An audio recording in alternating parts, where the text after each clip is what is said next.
এই চিটগুলো আমরা পেয়েছি এখানে 50টা চিট। এই চিটগুলো হচ্ছে আপনার একজন ডাক্তার, ওনার নাম কি যেন, আপনার নাম কি যেন, ওবায়দুল সাহেবের হচ্ছে সাইন করা। বেসিক্যালি উনি যখন রোগীকে দেখে উনি চিটটা সাইন করে রোগীকে দেওয়ার কথা, বাট 50টা চিট হামিদুলের কাছে ছিল যেগুলো অলরেডি ডাক্তারের কাছ থেকে সাইন করা।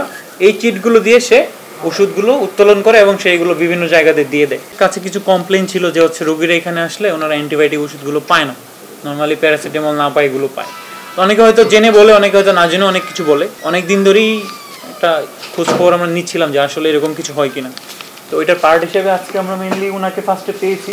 তো উনি আমাদের লোকজনকে দেখে পালিয়ে যাওয়ার একটা চেষ্টা করে, পরে ওনার কাছে আমরা কিছু ওষুধ পাই। তো ওনাকে ধরে আমরা পরে রেফারেন্স হিসেবে এই যে হামিদুলের কাছে যাই, ওনার নাম হামিদুল ইসলাম। বেসিক্যালি সে হচ্ছে এখানে চিকিৎসাও নেয়, আবার এখানে থাকে 10 বছর ধরে সে এখানে আছে। এই চিটগুলো আমরা পেয়েছি এখানে 50টা চিট।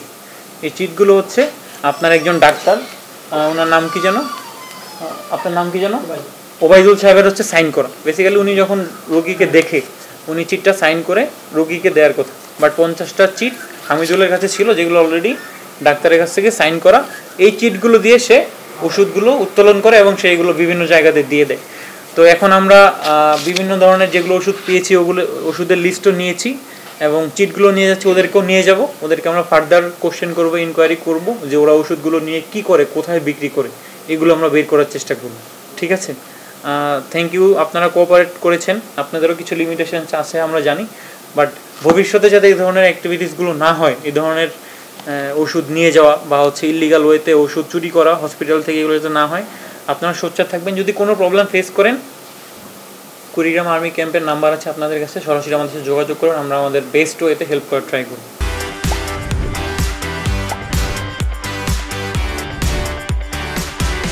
এটা আপনার অবজারভেশনকে আমি স্বাগত জানাই এবং আপনার উদ্যোগকে আমি সমর্থন করি। যেহেতু আমাদের এটা 250 হাজার হাসপাতাল, আপনি জানেন 250 হাজার হলেও এখানে রোগী ভর্তি থাকে। আজকেও প্রায় ভর্তি আছে 450 জন রোগী, এবং আউটডোরেও প্রতিদিন আমাদের প্রায় 1,500 থেকে 2,000 রোগী সেবা নিতে আসে বহির্বিভাগে। কিন্তু আমাদের 250 হাজার হাসপাতাল হলেও এখানে চিকিৎসক থাকার কথা 142 জন। এই 142 জন চিকিৎসকের বিপরীতে আমাদের চিকিৎসক রয়েছে এখন মাত্র 17 জন। এবং আমি দেখেছি যে সব মিলিয়ে আমাদের 398 জন জনবলের প্রয়োজন, যেখানে আমাদের মাত্র 44 জন জনবল রয়েছে। তাই এই স্বল্প জনবল দিয়ে এত বড় কর্মযজ্ঞ পরিচালনা করা সত্যি আমাদের জন্য দুরূহ। এবং আমরা এটা প্রতিনিয়ত চেষ্টা করতেছি, মন্ত্রণালয় ডিজি অফিসে যোগাযোগ করার চেষ্টা করতেছি, ওনারা দিচ্ছি, আমরাও পথ চেয়ে বসে আছি ওনাদের দেওয়ার অপেক্ষায়। এবং এটা এই যে আমাদের যে আউটডোরে আমাদের কোনো নিজস্ব জনবল নেই বললেই চলে। এরা সবাই স্বেচ্ছাসেবী, অথবা তারা কেউ হয়তো অনেকদিন ধরে আসে, রুগী হিসেবে আসে, পরিচিত হয়, আবার তারা কাজ করে। এবং যদি নিজস্ব জনবল থাকতো তাহলে হয়তো আমরা তাদেরকে কন্ট্রোল করতে পারতাম, অথবা তারাও একটু রেকটিফাইড ওয়েতে কাজ করতো, যে কারণে আসলে এই সমস্যাটা হয়ে যায়। তা আমি মনে করি যে পরবর্তীতে আমরা এটা অবশ্যই খুব দৃঢ়ভাবে দেখব এবং এরকম ঘটনা যাতে আর না ঘটে। এবং আমি আপনার মাধ্যমে অনুরোধ জানাই, যদি সুযোগ হয় আপনার উপরে কথা বলার, এবং আমাদের মিডিয়ার সহকর্মী ভাইরা আছেন, তারা যদি বিষয়টা এভাবে উত্থাপন করেন যে জনবল ছাড়া আসলে এই হাসপাতাল ভালোভাবে পরিচালনা করা একেবারেই অসম্ভব বিষয়। এই জনবলের পদায়নটা অত্যন্ত জরুরি এবং এই বিষয়ের জন্য আমরা সকলে কাজ করি।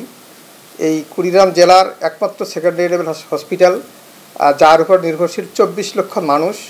আপনারা জানেন এখানে ছোটো বড়ো মিলিয়ে 16টি নদী, এই নদীবৃষ্টিতে একটি জেলা, এবং হার্ড টু রিচ এরিয়া অনেক বেশি। সে দূর দূরান্ত চর থেকে রোগীরা এখানে আসে। আমরা চাই সেবা দিতে আমাদের ভালো লাগে, একটা ভালো পরিবেশ আমরা তৈরি করতে চাই এখানে, কিন্তু আমাদের জনবল নেই। এইটাই আমাদের প্রধানতম সমস্যা। কিন্তু আমাদের আন্তরিকতা, আমাদের কর্মস্পৃহায় কোনো ঘাটতি নেই। ঘাটতির একটি জায়গায় জনবলের ঘাটতি। আমি আশা করবো এটা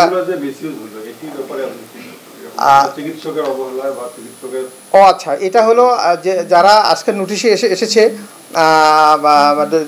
ডাক্তার ওবায়দুর ইউনানি, তার যদি গাফিলতি প্রমাণিত হয় অবশ্যই তার যথোপযুক্ত আইনানুগ ব্যবস্থা নেওয়ার জন্য আমি বদ্ধপরিকর।